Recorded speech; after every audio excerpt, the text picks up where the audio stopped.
Guys, once again, I'm very happy to announce that temperatures are going to be in the 20s above by this weekend.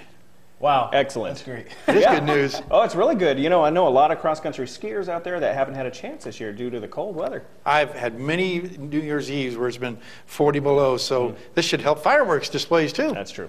Yeah, so it's going to be a great weekend and a good New Year's. We'll talk more about that in a little bit. Perfect. Let's take a look at what's going on at the airport right now. It is 8 degrees below zero. Our high for the day, 4 degrees below zero. The overnight low, 19 below. Now the record high was 38 in 1909. Record low, 56 below in 1961. And the sunrise this morning, not quite 11 o'clock. The sun set about 2:48 this afternoon, giving us 3 hours, 49 minutes of daylight, a gain of 2 minutes from yesterday. The barometer still falling at 2955. Our picture for today is sent in by C.J. Leonelli, a sunrise in North Pole. Nice colors there. Good shot. If you have a photograph to share, by all means, send it to Mike Schultz at KTVF11.com. Here's what's going on across the rest of the state. As you can see, we have a little bit of activity going on. A few snow showers still lingering across the Ketchikan area. 23 degrees at Juneau. Elsewhere, some rain and snow shower activity, mainly rain around Kodiak Island, 39 degrees there. Up and down the west coast, temperatures, again, very comfortable in the mid-20s to 34 degrees at Cold Bay. Not too bad at Barrow, 7 degrees below zero, but look at Fort Yukon. Still can't get out of those chilly temperatures, 26 degrees below zero. Now the lower 48, they're getting a little bit of a breather between storms right now. There's a little bit of snow falling across the Central Plains, more rain falling across the Texas area, which a couple days ago had snow around Dallas-Fort Worth. Not too bad up and down the west coast, but what is happening to that storm that brought all the heavy snow? Well, it's still exiting the country, but still bringing a lot of snow across parts of upstate New York. And there's the next storm moving across the Central Plains into the Great Lakes.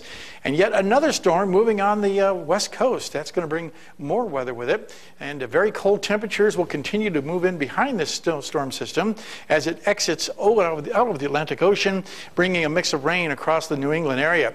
And the overall outlook for this weekend, a mix of rain and snow once again over the northeast, down to the south. A few scattered showers and thunderstorms, nothing severe expected. More snow showers across the northern Rockies. A few showers up and down the west coast, so all in all, not too bad.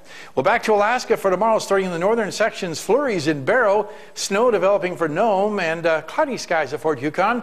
It'll be 6 below at Barrow, 26 in Nome, and Fort Yukon at 14 below, quite a bit warmer than today.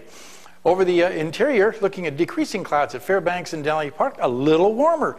In fact, 12 degrees for the high in Fairbanks, 24 at Denali Park. Over southeast Alaska, most of the showers will be moving out of the picture. Still a few rain and snow showers ending in the Juneau area, and some mixed showers for Ketchikan, 35 at Juneau, 38 at Ketchikan. Out over to the southwest, looking at snow at Bethel, rainy conditions at Cold Bay, and more rain expected for Kodiak Island with a high of 39 degrees. You can understand why.